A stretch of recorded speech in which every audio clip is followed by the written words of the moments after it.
പള്ളിക്കൂദാശാകാലം 4-ാം ഞായർ space channel വചനവിചിന്തന വേദിയിലേക്ക് ഏവർക്കും സ്വാഗതം. ഈശോ മിശിഹായ്ക്ക് സ്തുതിയായിരിക്കട്ടെ.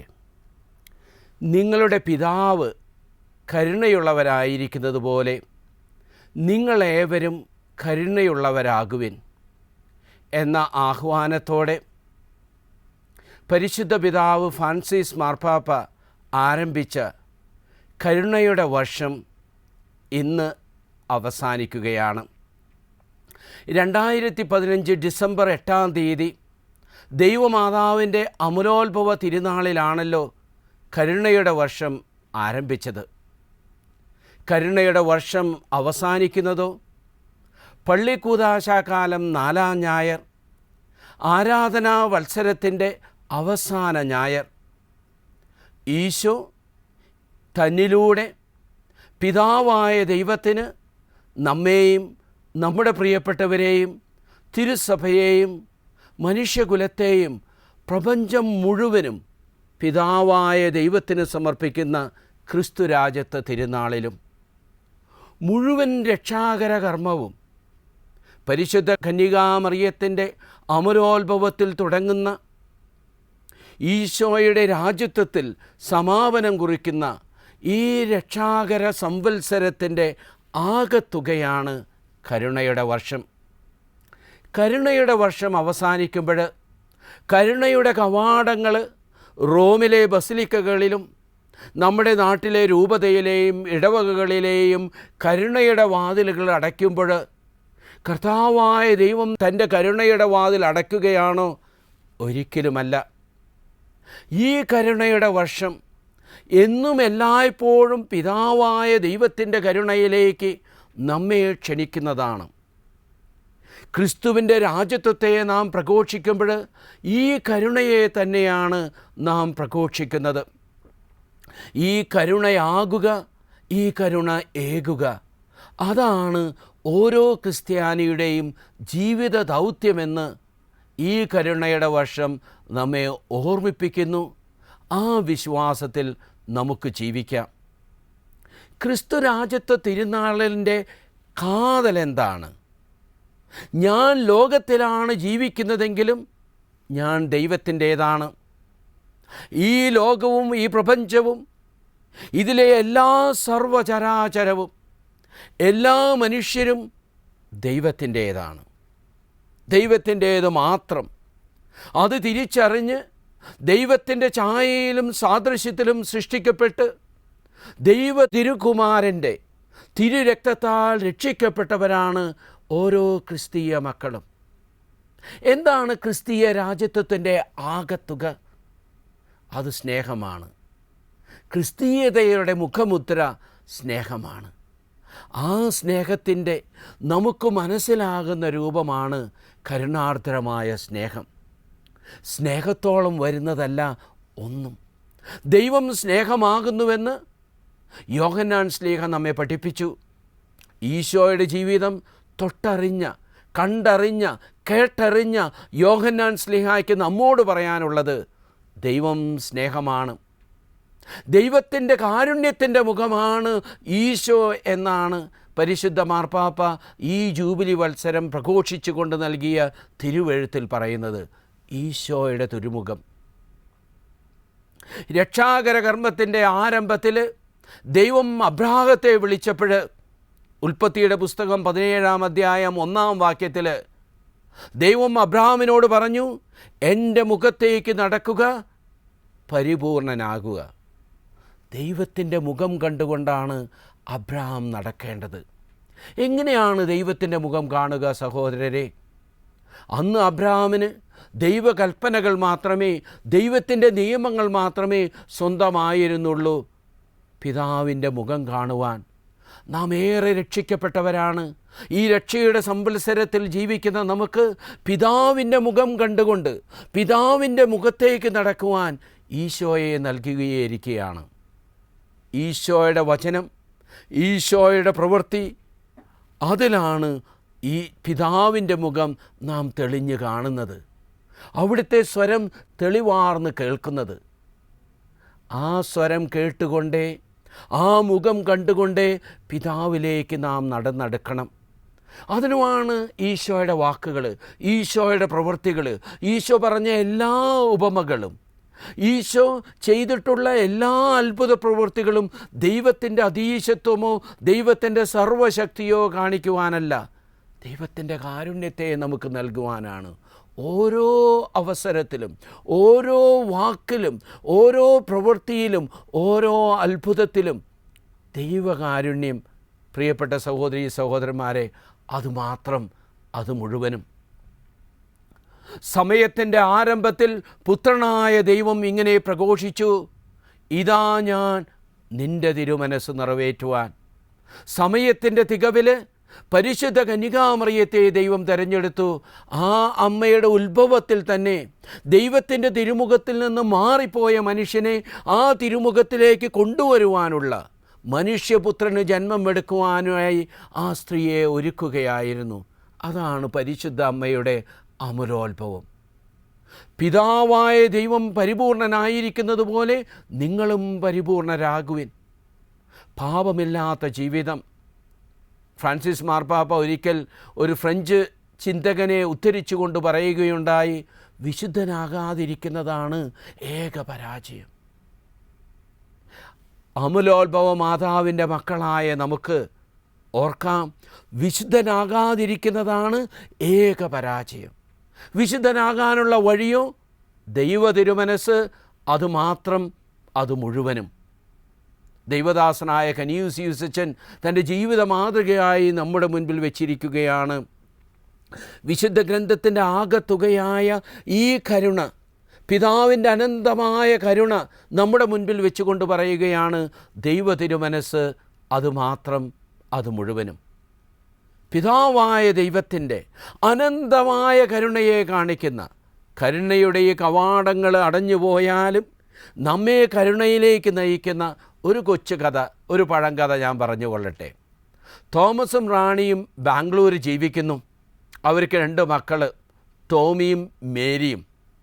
അവർ ജീവിക്കുന്നത് ബാംഗ്ലൂർ 12 നിലകളുള്ള ഒരു അപ്പാർട്ട്മെൻറ്റിൽ 6ാം നിലയിലെ വടക്കേ കോണിലുള്ള 3 മുറികളിലാണ്. അതുകൊണ്ട് അവരുടെ ജീവിതം മുഴുവനും ആ 3 മുറികളിൽ ഒതുങ്ങിക്കൂടുന്നു. നാട്ടിലാണെങ്കിലോ 2 ഏക്കർ പറമ്പുണ്ട്, കുറച്ച് കൃഷിസ്ഥലമുണ്ട്, ഒരു കൊച്ചു പുഴയുണ്ട്, ഒരു തോടുണ്ട്, അങ്ങനെ മനോഹരമായ ഒരു ഗ്രാമപ്രദേശവും. അവധിക്കാലം വരുമ്പോൾ ഈ ടോമിയും മേരിയും, കൊച്ചുമേരിയും കാത്തിരിക്കും അവധിക്കാലം നാട്ടിലേക്ക് പോകാനായി. അപ്പൂപ്പനാണെങ്കിലോ പിള്ളേരുടെ പരീക്ഷ കഴിയുന്നതിന് മുൻപേ വരും കൊച്ചുമക്കളെ വീട്ടിലേക്ക് കൊണ്ടുപോകുവാൻ. ഒരു വേനൽ അവധിക്കാലം പരീക്ഷ കഴിയുന്ന ദിവസം അപ്പൂപ്പൻ അവിടെ ഹാജരാണ്. പിറ്റേ ദിവസം തന്നെ ടോമിയെയും മേരിയെയും കൊണ്ട് ബാംഗ്ലൂരിൽ നിന്ന് കേരളത്തിലേക്ക് പുറപ്പെട്ടു. ഇവിടെ ഡാഡിക്കും മമ്മിക്കും ജോലിയുണ്ട്, അവർക്ക് വരാൻ സാധിക്കില്ല. അവധിക്കാലം അപ്പൂപ്പൻ്റെ കൂടെ, അമ്മൂമ്മയുടെ കൂടെ, അത് കുഞ്ഞുമക്കളുടെ ഏറ്റവും വലിയ ആഘോഷമാണ്. നാട്ടിലെത്തി അന്നത്തെ ക്ഷീണമൊക്കെ കഴിഞ്ഞു. പിറ്റേ ദിവസം കാലത്തെഴുന്നേറ്റ് കുർബാനയ്ക്ക് പോയി. ടോമിയും മേരിയും അപ്പൂപ്പനും അമ്മൂമ്മയുടെയും കൂടെ പള്ളിയിലേക്ക് പോയി. കുർബാന കഴിഞ്ഞു വന്നപ്പോൾ അപ്പൂപ്പൻ ടോമിക്കൊരു സമ്മാനം കൊടുത്തു, ഒരു കൊച്ചു കവിണ. മേരിക്കൊരു സമ്മാനം കൊടുത്തു, ചിത്രം വരയ്ക്കാനുള്ള ഒരു പുസ്തകം. മേരിക്ക് ചിത്രം വരയിൽ വളരെ താല്പര്യമുണ്ട്. ടോമി ആണെങ്കിലോ ഇങ്ങനെ നാടും കാടും പുഴയും ഇറങ്ങി നടക്കുന്ന ഒരു കൊച്ചുമിടുക്കനും.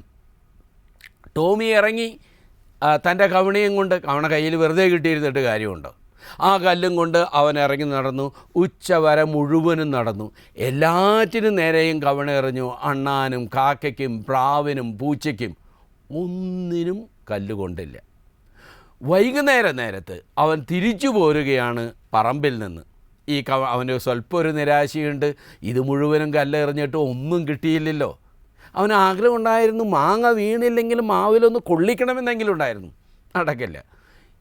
തിരിച്ചു വരുന്ന വഴിക്ക് എന്ത് കണ്ടു? അമ്മൂമ്മയ്ക്ക് ഒരു കോഴിയുണ്ട്. ആ കോഴിക്കാണെങ്കിലോ 10 കുഞ്ഞുങ്ങൾ. നല്ല രസമാണ്. നിങ്ങൾ കണ്ടിട്ടുണ്ടോ? കോഴിയും കോഴിക്കുഞ്ഞുങ്ങളെയും കണ്ട് ആ കോഴിക്കുഞ്ഞുങ്ങളെല്ലാം അങ്ങനെ പോകുന്ന നേരത്ത് തള്ളക്കോഴിയെ പേടിയുണ്ടെങ്കിലും ഇവൻ എന്ത് ചെയ്തു? വെറുതെ കല്ലെടുത്ത്, ഉന്നം പോലും വെച്ചില്ല, കല്ലെടുത്തൊന്ന് എറിഞ്ഞു. ഗതികേടിന് ഒരു കൊച്ചു കോഴിക്കുഞ്ഞ് അത് അവിടെ പെടഞ്ഞു വീണ് ചത്തു. അവന് സങ്കടമായി. അവൻ ഒരിക്കലും ഓർത്തില്ല. കാരണം കോഴിക്കുഞ്ഞിനെ അവനും ഇഷ്ടമാണ്. ഒരിക്കലും ഇത് ചാവുമെന്ന് അവൻ ഓർത്തില്ല. അവൻ ചുറ്റും നോക്കി, ആരെയും കണ്ടില്ല. അവിടെ പ്ലാവിൻ്റെ ഇലയൊക്കെ കിടപ്പുണ്ടായിരുന്നു. അതിനകത്ത് ഈ കോഴിക്കുഞ്ഞിനെയും വെച്ച് ഇലയൊക്കെ ഇട്ട് മൂടി. കാര്യം നടന്നു. അവൻ ഒന്നും കൂടെ നോക്കി, ആരുമില്ല. എങ്കിലും ഒരു ജനാല മുകളിൽ 2ാം നിലയിൽ അടഞ്ഞോ ഇല്ലേന്ന് ഒരു സംശയം. വീട്ടിലേക്ക് വന്നു. കുളി കഴിഞ്ഞ് പ്രാർത്ഥന കഴിഞ്ഞ് അത്താഴം. അപ്പോഴൊക്കെ അവൻ നോക്കേണ്ടത് ഇത് വിവരം അമ്മൂമ്മ അറിഞ്ഞോ, അപ്പൂപ്പൻ അറിഞ്ഞോ, തല്ല് കിട്ടുമോ, ഇടിവെട്ടും മഴയും വരുമോ, ഒക്കെ പേടിയുണ്ട്. ഒരു പ്രശ്നം ഉണ്ടായില്ല. ഭക്ഷണം കഴിഞ്ഞപ്പോൾ അപ്പൂപ്പൻ്റെ അടുത്ത് കഥ പറയാനായിട്ട് ടോമി മോൻ ഓടി. അപ്പം മേരി മോളും ഓടി. അപ്പം അമ്മൂമ്മ പറഞ്ഞു, അയ്യോ മേരി നീ പോകല്ലേ, ഈ പാത്രം ഒന്ന് കഴുകി പോകാമെന്ന് പറഞ്ഞു. അപ്പോൾ മേരിമോൾ പറഞ്ഞു, പാത്രമൊക്കെ കഴുകാൻ എനിക്കിഷ്ടമാണ്. പക്ഷേ അമ്മൂമ്മേ, ആരാ നന്നായിട്ട് പാത്രം കഴുകാമെന്നോ? അത് നമ്മുടെ തൊമ്മിക്കുഞ്ഞാ. ടോമി പാത്രം കഴുകിയാൽ ഇത്രയും നന്നായിട്ട് പാത്രം കഴുകാൻ ആർക്കും അറിയില്ല. ടോമി അത്ഭുതപ്പെട്ടു. അവൻ പല കാര്യങ്ങളും ചെയ്തിട്ടുണ്ടെങ്കിലും ഇതുവരെ പാത്രം കഴുകുകയോ അങ്ങനത്തെ കാര്യങ്ങളൊന്നും ഒരിക്കലും ചെയ്തിട്ടില്ല. വീട്ടിൽ ഒരിക്കലും ചെയ്യാറില്ല, മമ്മി നിർബന്ധിക്കാറില്ല. ആങ്കൊച്ചല്ലേ. മേരി ചെവിയിൽ ചെന്ന് പറഞ്ഞു, കോഴിക്കുഞ്ഞ്.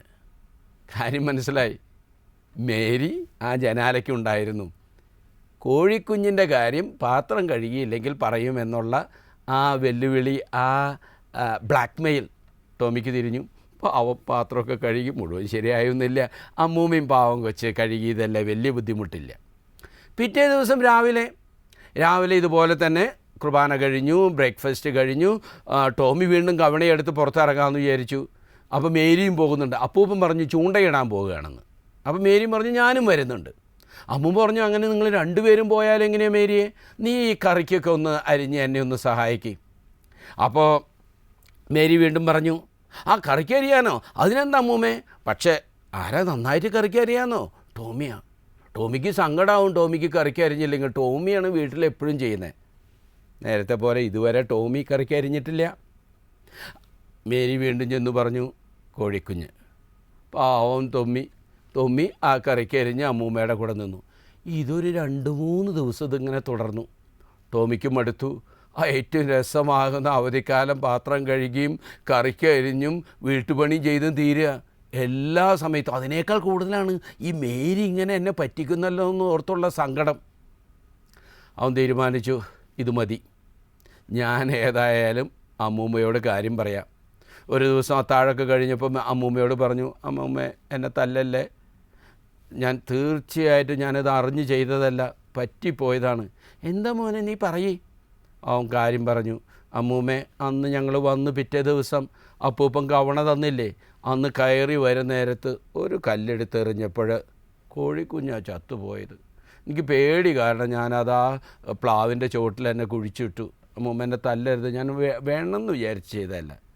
അമ്മൂമ്മ തൊമ്മിയെ കെട്ടിപ്പിടിച്ച് പറഞ്ഞു, മോനെ ഞാനത് അന്ന് തന്നെ കണ്ടതല്ലേ, നീ ഇത് എന്നാ എന്നോട് പറയാമെന്ന് കാത്തിരിക്കുകയായിരുന്നു. എത്ര കാലം നീ ഈ മേരിയുടെ അടിമപ്പണി ചെയ്യുമെന്ന് ഞാൻ കാത്തിരിക്കുകയായിരുന്നു. അത് സാരല്ല മോനെ, മോൻ ചെയ്തത് അറിഞ്ഞുകൊണ്ടല്ല എന്ന് എനിക്കറിയാം. അമ്മൂമ്മയുടെ സ്നേഹം പറയാനല്ല ഞാൻ ഈ കഥ പറഞ്ഞതെന്ന് നിങ്ങൾക്കറിയാമല്ലോ. കർത്താവിൻ്റെ കാരുണ്യം. ഞാൻ എത്ര വലിയ തെറ്റ് ചെയ്തവനാണെങ്കിലും ദൈവം ആ തെറ്റ് കണ്ടു, അത് ക്ഷമിക്കാൻ തയ്യാറാണ്. ധൂർത്തുപുത്രൻ്റെ കഥയില്ലേ, പുത്രൻ ചെയ്ത എല്ലാ നാശങ്ങളും അറിയാമായിരുന്നു. ആ പിതാവ് അത് പറയാൻ പോലും അനുവദിച്ചില്ല. മകൻ തിരിച്ചു വന്നപ്പോൾ സ്നേഹപൂർവ്വം ആലിംഗനം ചെയ്ത് സ്വീകരിച്ചു. നഷ്ടപ്പെട്ടു പോയ ആടിനെ അന്വേഷിച്ചിറങ്ങുന്ന ആട്ടിടയൻ, നഷ്ടപ്പെട്ടു പോയ നാണയം കണ്ടുകിട്ടാനായി അടിച്ചുവാരി ആഘോഷിക്കുന്ന അമ്മൂമ്മ. ഈ കഥകളെല്ലാം നമുക്കറിയാം. എന്താണ് പറയുന്നത്? ദൈവം ക്ഷമിക്കുന്നു. ദൈവം ക്ഷമിക്കുമെന്ന് കരുതി നീ പാപം വർദ്ധിപ്പിക്കാമോ? ഒരിക്കലുമില്ല. ആ ദൈവകരുണയിൽ വസിക്കണം. ആ കരുണ എത്ര കണ്ട് ദൈവത്തിൻ്റെ കരുണ ഞാൻ ദൈവത്തിൽ നിന്ന് സ്വീകരിക്കുന്നുവോ അത്രയും താല്പര്യത്തോടെ, അത്രയും സ്നേഹത്തോടെ കരുണ നൽകുവാനായിട്ട് നമുക്ക് സാധിക്കും. പറഞ്ഞില്ലേ, എല്ലാ ദിവസവും നാം പ്രാർത്ഥിക്കുന്നില്ലേ, തെറ്റ് ചെയ്തവരോട് ഞങ്ങൾ ക്ഷമിക്കുന്നത് പോലെ ഞങ്ങളുടെ തെറ്റുകളും ഞങ്ങളോട് ക്ഷമിക്കണമേ. കർത്താവ് തെറ്റുകൾ ക്ഷമിക്കുന്നത് കർത്താവ് എന്നോടും നിങ്ങളോടും കരുണയുള്ളവനാകുന്നത് ഞാൻ മറ്റുള്ളവരോട് കരുണയുള്ളവനാകുന്നതിന് ആനുപാതികമാണ്. പ്രിയപ്പെട്ടവരെ, കർത്താവിൻ്റെ കരുണ സ്വീകരിക്കാം. ഈ ദിവ്യകാരുണ്യത്തിൽ, ക്രിസ്തു രാജ്യത്തെ തിരുനാളിൽ കർത്താവിൻ്റെ കാരുണ്യം സ്വീകരിക്കാം. എല്ലായ്പ്പോഴും കരുണയുള്ളവരാകുവാൻ നമുക്ക് ഓർക്കാം, പ്രാർത്ഥിക്കാം. ദിവ്യകാരുണ്യം നമ്മെ സഹായിക്കട്ടെ. ഈശോ നമ്മെ അനുഗ്രഹിക്കട്ടെ.